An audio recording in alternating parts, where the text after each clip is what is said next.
Elise slammed the cockpit door behind her the moment the plane touched down in Chicago, her hand still gripping the controls even after the engine spooled down.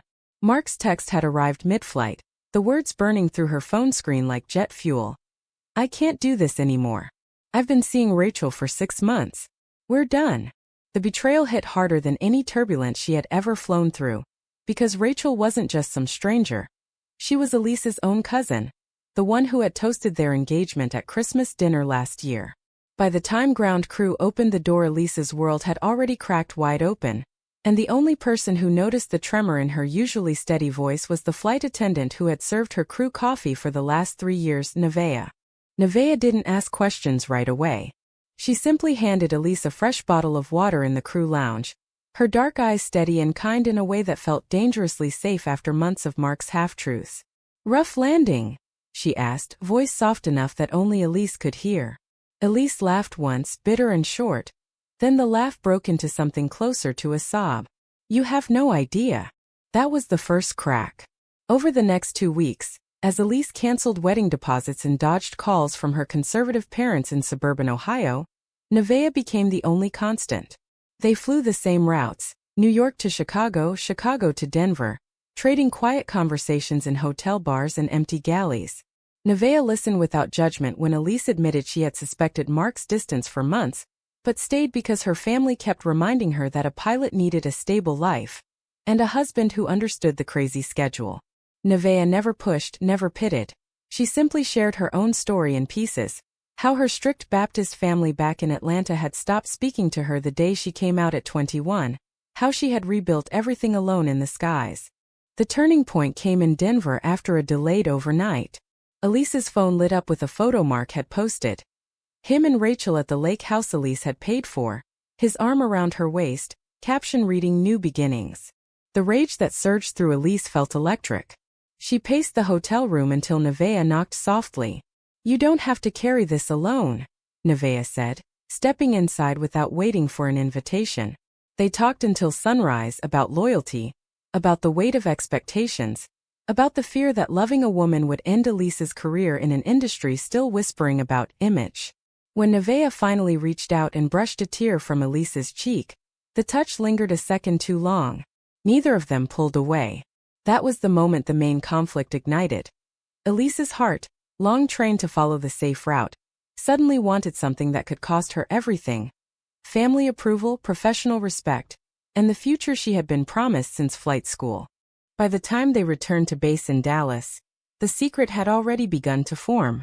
Elise told herself it was just comfort, just friendship. But every time their hands brushed during pre-flight checks, every shared glance across the cabin, the lie grew thinner. She still answered her mother's calls, still nodded when her father lectured about settling down before it's too late. The guilt gnawed at her, a constant turbulence in her chest. Nevaeh, sensing the storm, offered no ultimatums. "I've lost people for being honest," she said one night on a layover in Miami. "I won't ask you to do the same." Yet the words only made Elise want to fight harder for whatever this was becoming. The betrayal from Mark had stripped away the mask.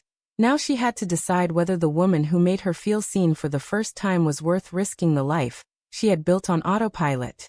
3 months after the breakup, Elise found herself staring at the same crew roster that listed Nevaeh's name next to hers for a week-long European rotation. The airline had paired them deliberately, senior pilot and senior attendant, a decision that felt like fate mocking her. Mark had already moved Rachel into the apartment Elise still paid half the rent on, and the gossip in the crew lounge had reached her parents. Her mother's last voicemail had been clipped. "We raised you to make smart choices, Elise. Don't throw away your future for a phase." The word phase landed like a stall warning. Elise deleted the message and boarded the flight to London with her jaw set. Nevaeh was waiting in the jump seat, uniform crisp, smile careful. During the long oceanic crossing they stole moments. Quiet talks in the galley when passengers slept, fingers brushing while restocking carts. Elise confessed the depth of her fear. Losing her captain's stripes if the airline caught wind of anything unprofessional. Losing the respect of the male pilots who already side-eyed women in the cockpit. Nevaeh countered with stories of her own battles. How she had once been passed over for promotion because a chief pilot didn't trust her type around the crew. Their shared wounds wove tighter. On the layover in Paris, after a dinner of wine and candlelight that felt dangerously close to a date, Elise finally said the words out loud in the hotel hallway. "I think I'm falling for you." Nevaeh's answer was a kiss, soft, certain, and full of every risk they both understood. Back in the States, the relationship deepened in secret. They met in different cities, texted in code, kept their hands professional on the plane. But the strain showed. Elise's performance reviews dipped. She snapped at ground crew over minor delays. Her family escalated. Her father flew to Dallas unannounced, demanding a family dinner where he listed every reason a real woman needed a husband. Security, children, normalcy. Elise sat through it, nodding while inside she replayed Nevaeh's laugh from the night before. The moral dilemma sharpened. Loyalty to blood versus loyalty to self. She began to question every choice that had led her here. Staying with Mark because it looked right on paper, suppressing every flicker of curiosity about women because pilots didn't complicate things. Nevaeh never demanded she choose. Instead, she offered quiet strength, reminding Elise that the sky had always been the one place where rules bent to weather, not tradition. Then came the first real confrontation. Mark showed up at crew sign-in, Rachel on his arm, pretending concern. "You look tired, Al. Maybe you need someone who actually understands your life." The condescension dripped. Elise felt the old rage surge, but Nevaeh, standing 3 feet away, simply met her eyes with a calm that steadied her. Elise walked away without a word. Yet the encounter planted doubt. That night she asked Nevaeh the question that had haunted her for weeks. "Am I being selfish? My family sacrificed everything for my training. If I lose them over this," Nevaeh's answer was measured. "Love isn't selfish when it's honest. But only you can decide what price you're willing to pay." The words lingered like altitude pressure, forcing Elise to confront the truth. Every decision now carried weight. Career, family, identity, and the cost was climbing faster than she could climb. The European rotation ended, but the internal storm only intensified. Elise's mother scheduled a girls' weekend back home in Ohio, code for intervention. Elise flew there on her days off, heart heavy, knowing she would have to lie again. At the kitchen table, her mother slid across a folder. Wedding venues, couples counseling contacts, even a brochure for a church retreat, for people struggling with modern temptations. The subtext was clear. Fix this before it becomes public. Elise stared at the pages, throat tight, remembering how her parents had mortgaged their house to send her to flight academy. The guilt was a headwind she couldn't outrun. She left without promising anything, drove straight to the airport, and texted Nevaeh a single line. "I need to see you." They met in Atlanta during a quick turn. Nevaeh's family home was off limits, so they sat on the hotel balcony overlooking the runway, planes roaring overhead like the chaos in Elise's mind. Nevaeh shared more of her past. The day her father had called her an abomination. The years of silence that followed. "I chose me," she said simply. "It cost everything, but I got to fly without pretending." Elise listened, then made her first real decision. She would tell her parents the truth on her next visit. The promise felt both liberating and terrifying. Back in the cockpit the next morning, she flew with sharper focus, as if honesty had trimmed the weight from her wings. Yet secrets have a way of leaking. A fellow pilot spotted them leaving the same hotel in Denver and started subtle jokes in the crew room. The whispers reached management, nothing formal, just raised eyebrows during performance reviews. Elise's captaincy track slowed. She was passed over for a new international route. The betrayal from within the airline mirrored Mark's betrayal, and the parallels stung. Nevaeh suggested they slow down, protect Elise's career, but Elise refused. "I've spent my whole life slowing down for other people's comfort. Not anymore." Their relationship grew bolder and private. Stolen weekends in small towns, hands held openly in rental cars. The emotional high was intoxicating, yet every return to base brought fresh tension. Elise's phone filled with unanswered calls from home. The moral conflict deepened. Was protecting her career a form of cowardice, or was dragging Nevaeh into the fallout selfish?